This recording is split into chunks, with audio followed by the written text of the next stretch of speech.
Northside Coalition of Jacksonville inviting the community to a special candlelight vigil tomorrow to celebrate the life of Ben Frazier. He died over the weekend after a battle with cancer.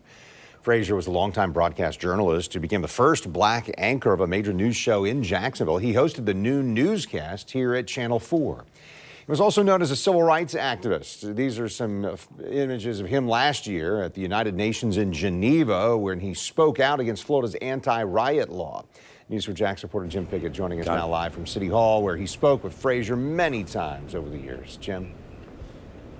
You know, and as you had mentioned, I've known Ben Frazier for many years, of course, as an activist, but I also known him as a former broadcast journalism. And yeah, Ben Frazier was a friend to me. You know, I learned a lot from him about community involvement, but I also learned from him about life itself. You know, like I said, we've talked to Ben a number of times, and I'm going to show you an interview I did with him just last May. We also talking about other interviews that we've been and talked about things together. And I got to tell you, when we're talking about Ben, you know, we show you the arrests that have taken place. And some say that just puts him in a negative light. But when you talk to Ben Frazier, he says it shows you what community activism can really do for the community.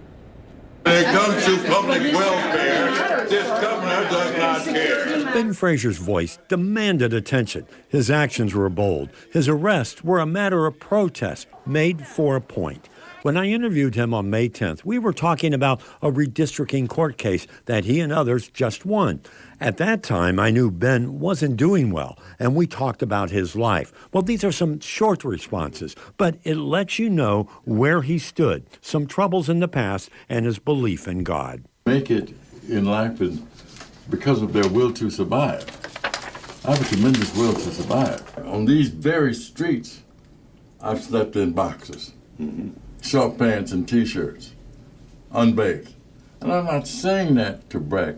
I'm just being honest, because if you don't believe, how could that be? I mean, I'm not broke, I make a little bit of money. How could you not understand how it has brought me from and not recognize that I've been called by God to do this? You'd be blind.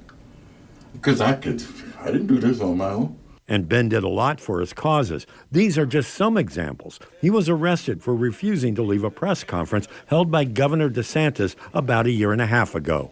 Last December, when he was arrested again at a Jacksonville City Council meeting, he was demanding Confederate monuments come down. I was there and talked to him just as he was released from jail. Ben, you've made this your issue, the Northside Coalition. Hold Lenny Curry to this promise that he was going to get rid of these.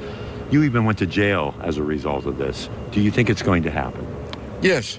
I think that what we see is momentum gaining among average people, young and old, black and white. There's a general feeling that Jacksonville is ready to get this issue behind.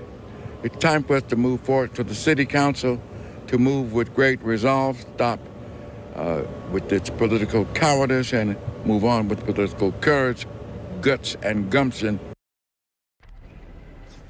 Guts and gumption, that's something that Frazier was never short of. You know, I do remember one protest he had right here at City Hall. He and a group of people went upstairs, went up to the mayor's office. They were banging on the door, demanding to be let inside. Well, that caused a lot of changes here in City Hall, a lot of security changes that you just couldn't go a lot of places anymore. Now, I often talk to him about that because it made my job much harder, something we talked about and something we've also joked about. I will remember Ben Frazier for some time to come. We're live at City Hall. Jim Pickett, Channel 4, the local station.